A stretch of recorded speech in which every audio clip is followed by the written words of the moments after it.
Alhamdulillah wassalatu wassalamu ala rasulillahi wa ba'd.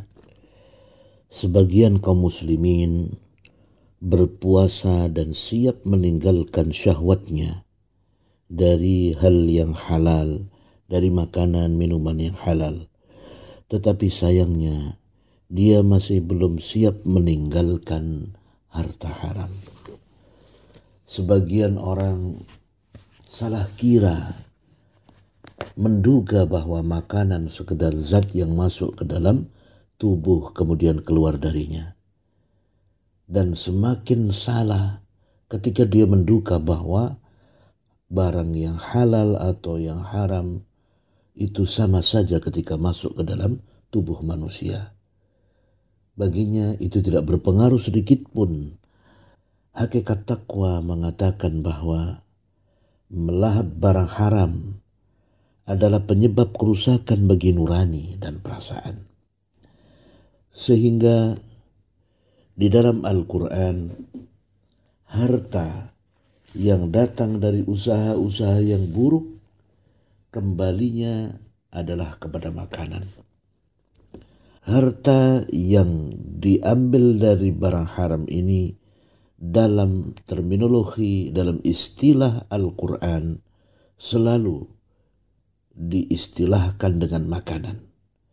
Seolah-olah ayat-ayat Al-Quran yang memberitahukan tentang makanan yang merupakan harta dari barang haram ini, makanan itu artinya harta tersebut tidak bisa menjadi sesuatu yang lain.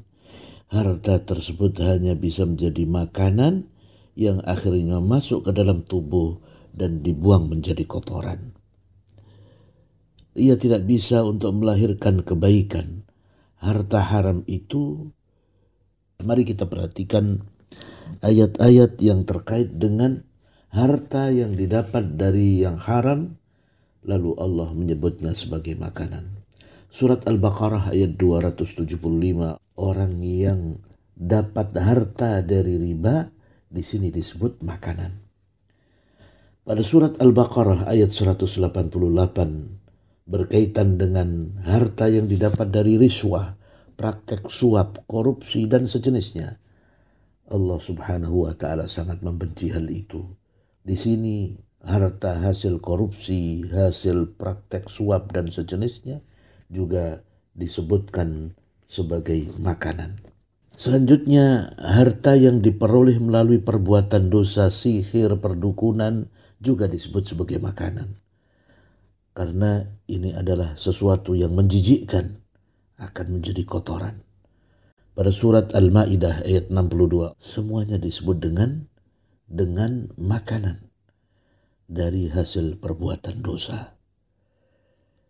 Pada ayat 34 surat At-Taubah tentang orang-orang yang menjual agamanya untuk mendapatkan harta, Allah juga menyebutnya dengan makanan.